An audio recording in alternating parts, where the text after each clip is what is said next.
Episode 2, Planning the Move.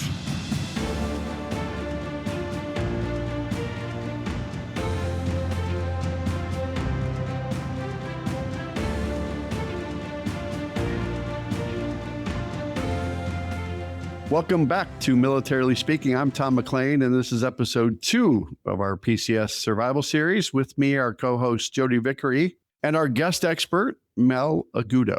Last episode, we covered orders, paperwork, and the early administrative steps. Today, we're getting into planning the actual move. And there are some big decisions in here. We're going to try and save you from at least a few of those today. Including some of the things you should not do the moment your orders arrive. But we get into that. We'll get to that at the end, okay, Mel, because it is important. Let's get started. So segment 1, we're going to talk about delivering the news to kids, family, and friends. We talked about that in the first segment, and the first part of the series was to actually deliver that news. So let's start with the human side of this. There's a human element, right? We briefly mentioned this in episode 1, that your family should be the first ones to know before they hear about from somebody else or somewhere else or on some blog or on some social media site. So once the PCS orders are in and the immediate paperwork is underway, there's a conversation you have to have with your kids and extended family. How do you approach that?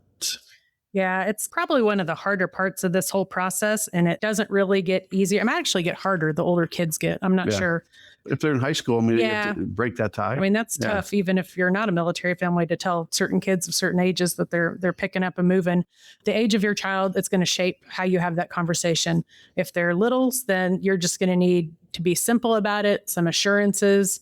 We're moving to a new home. All your toys are coming with this. The pets are coming with this. There'll be new friends. Older kids, teenagers, they're kind of a treat all to their own. And so they might react differently based on how they're wired. But you just want to be honest with them and make sure they have a way to express whatever their reaction is to that. And change is always hard. I mean, you never want to minimize what each person's going through as you navigate change, and hearing it'll be fine doesn't always feel like it'll be fine. So I think it's so important to acknowledge that change is hard, and leaving friends and schools and sports teams. And that's really the real loss as you navigate on to the next chapter. And those are important feelings to have and allows you to pivot to the exciting adventure that lies ahead. Yeah. And I think maybe the sooner too, you can involve them in the process so that they start to get a little excited as that momentum builds. If they're older, let them check out the new city on a map, not an old school map, but check it out online, Google cool places that might be there, what type of activities might be there. So if you're going someplace very different than where you live today, maybe there's cool outdoor things you can do that you haven't had access to. Just something to get fired up about, and give them some sort of a voice about where you're moving, what kind of neighborhoods you're looking into. Really, it's just about ownership at that point so that they feel vested in the process. The extended family, just beyond the scope of that near and dear household with the immediate family, but that extended family. And I'm at the age, Jodi, where we think about when we're going to have grandkids, we want to be by them. And so when there are PCS moves, somebody already has kids, maybe the grandparents already moved there, maybe other relatives did, and they're right there. So from an extended family standpoint, is there anything different approach you take? Tom, I would say you don't want to overlook that conversation. The extended family is just as important as you just shared for you personally as well. I mean, CONUS moves, you could be moving, as we talked about before, further away from family, leaving them behind, and that's significant, or across the country, whether it's CONUS or not. So sharing that information with them and planning on how you're going to stay connected. Are you doing video calls, planned visits, and gives them the opportunity to potentially come see you in different locations as well, which is always exciting. And of course, family always handles it better when there's a concrete plan in place as you navigate the next steps. People like it in writing. Sometimes they just want to know what the roadmap looks like before they say they're all in. Segment 2, it's the on-base versus off-base dilemma. How do you decide? And again, if you have multiple moves, it's probably easier. If it's your first PCS move, it may take a different approach, different look. But one of the biggest practical decisions in that move is, do you live on base or do you live off base? How did you in particular, Jodi and Mel, how did you work your way through making that decision? And maybe it changed based on what city, what country. You just might have a different landscape and lens for that landscape. Yeah, I think it's going to be different for every family. I think it's personal. It's different by installation. On-base housing can have an appeal to some. It's kind of a built-in community. You're right there in and around other families that are going through everything you're going through, really. You're in close proximity to the exchange, commissary, all of those things. And your housing is going to be covered by your basic allowance for housing. But if you're off base, which I met Stephen when he was later in his career and he had already made the choice to live off post. So we did that for the duration of the time that I was married to him while he was still active duty. We enjoyed the privacy. We enjoyed, it's your job when you're on installation. And so sometimes you want to have some space between your work day and your home life. And so living off post for us made a lot of sense.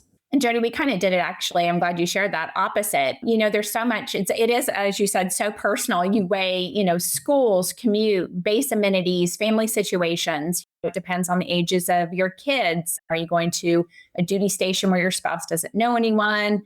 Is it important to you to be in a military neighborhood with other families? So I'll share the majority of our military career, we always lived on base. I think there were 2 times that we did not based on the location.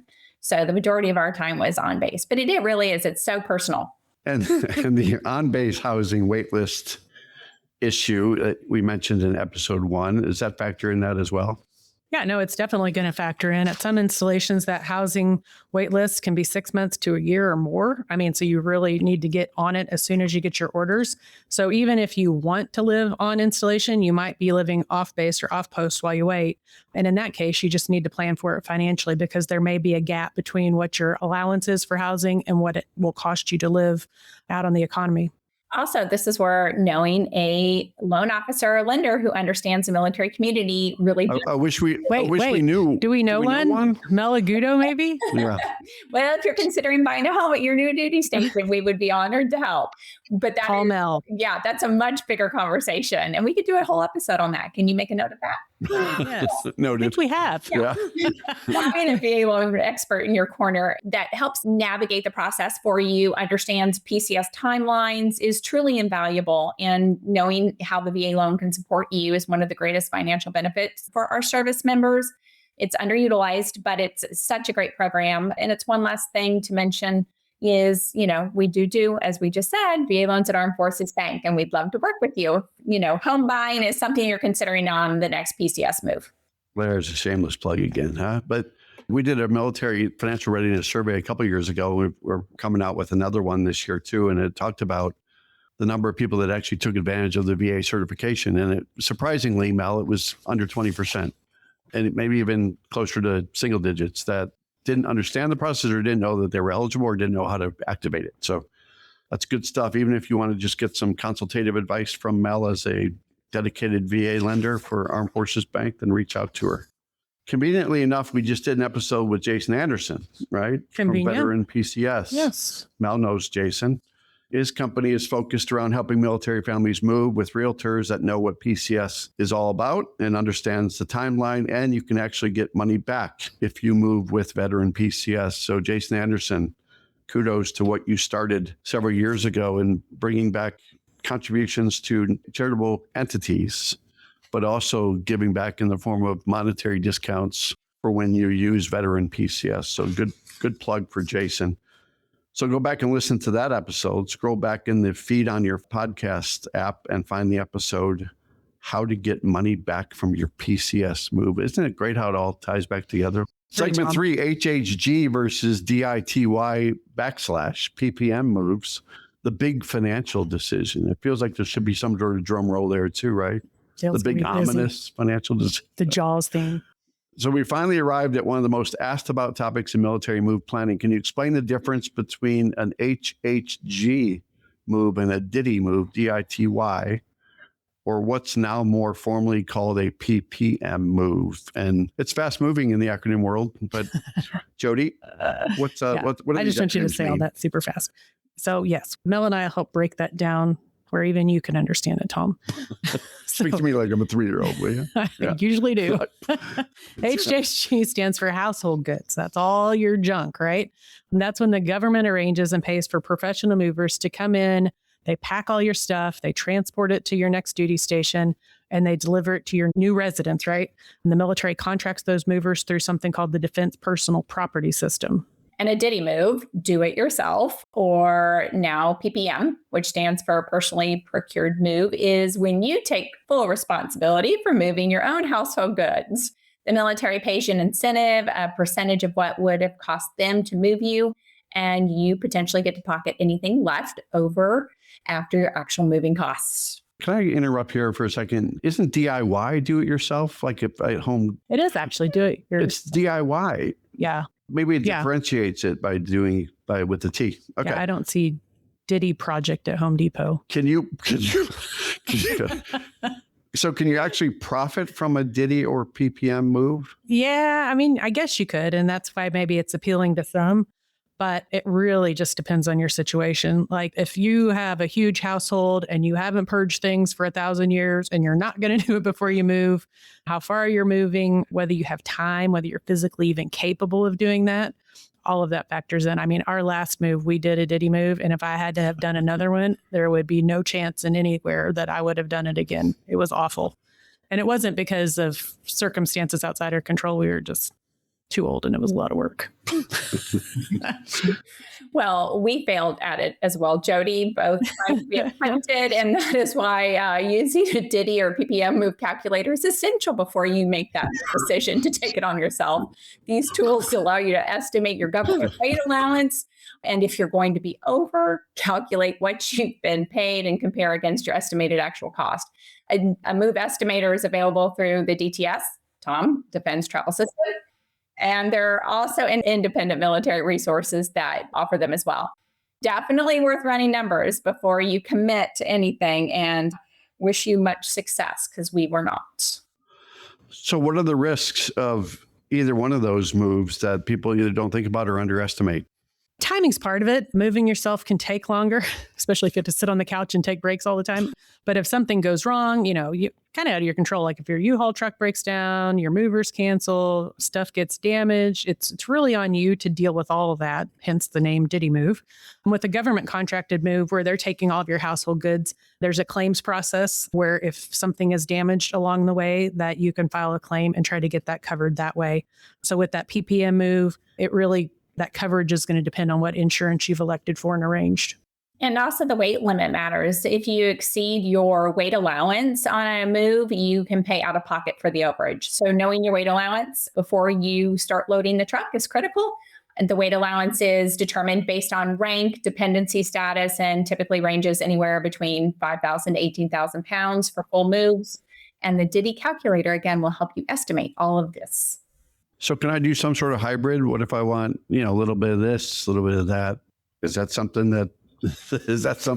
That's waiting for you to break out in a song. I thought you I can. thought about that. Yeah, I know you did. I could see the wheel. I could see the smoke coming out of your ears. Monica. Yes, that's what I was actually thinking. I know. I'm with you. I'm inside your head. It's unfortunate. It is scary. You can do a partial move some things yourself, have the government move the rest. It's a smart option if you have a few, I'll say, like really high value or fragile items that you want to personally transport and make sure that you're at least the one responsible from them getting from point A to point B, or if you want to ship your car separately. It's really worth talking to your transportation office about whether this combination makes sense for you or not, I think. Segment 4, what you should absolutely not do right after orders arrive. I knew this day was coming, Jodi and Mel, that we're getting the do nots. You teased this at the top. What is the thing families should absolutely not do immediately after getting orders? Make major financial commitments before you understand your entitlements and that next chapter fully. Yes. Keeping it simple and to the point. Do not sign a lease. Do not buy a car. Do not pass code. Do not make large purchases. Don't give notice on your current lease until you know your reporting date. You really just need all those dominoes to fall in place in the right order. Absolutely. And, trying to rush into signing the lease when you're still at your other duty station definitely makes things harder. And knowing if you're paying for 2 homes, 1 home, all of those things are definite pieces that you have to navigate up front. Are you going to buy a new car because you think you're going to need it for the move and you just added a new payment that you maybe shouldn't have? Things that you don't necessarily account for. So that's why planning is so important. Slow down and make sure that the financial moves that you're going to make actually makes sense for your upcoming next adventure. Yeah. The other thing I'd say that people do that immediately backfires, they immediately jump out on Facebook or Twitter or X, I guess now, or Instagram. Yeah. They start posting about the move and they haven't even told their chain of command yet. So orders can be sensitive depending on where you're headed. You want to get your notifications done in the right order, like we covered in our earlier episode. Absolutely. Doing things in the right order make a world of difference. I think we talked about making sure your family's aware first. That's really important. But it can make a large difference in the smoothness of a PCS move. And we all want them to go smoothly. Trying to build a timeline backwards from your report date, put it in a planning phase, if you will, so your whole family can be part of what that planning looks like. So every task, everyone gets an ownership of it. And the PCS process, I think, has so many moving parts. It's hard to keep it in your head. So planning is definitely important. Yep. And just use every resource the installation offers. Here's another one for you, Tom. Relocation Assistance Program, or RAP. That's a wrap. RAP Yep. exists specifically for this purpose, right? They've got counselors, workshops, connections to resources at your gaining installation or where you're headed to. It's free help from people who know exactly what you're going through, and you'd be just crazy not to use it. Well, I haven't heard from myself in a while, so let's wrap this up. Lots of information, lots of things not to do. Let's recap episode 2. First, have honest, age-appropriate conversations with your kids and include them in the planning process of the move. Jodi mentioned this quite frequently about keeping open and honest conversations and just listen. 2 ears, 1 mouth. Second, weigh the on-base versus off-base decision carefully based on your specific family needs, installation, and BAH. Third, run the numbers on HHG versus DITY, DITY, PPM moves using a DITY move estimator or PPM move calculator before you decide. And fourth, do not make major financial commitments in the first week after orders arrive. Slow down and plan. Like we need to do an acronym remix here. Episode 3 coming up is where it's going to get real. We're talking about the actual move itself, where the rubber hits the road, what gets reimbursed, how DLA and per diem work, and financial mistakes families make most often and that we may have made ourselves. Absolutely. Yeah, we're going to let y'all learn from our mistakes. Yeah. So you're welcome. No, you're welcome. And thank you for listening to Militarily Speaking. We'll see you in episode 3.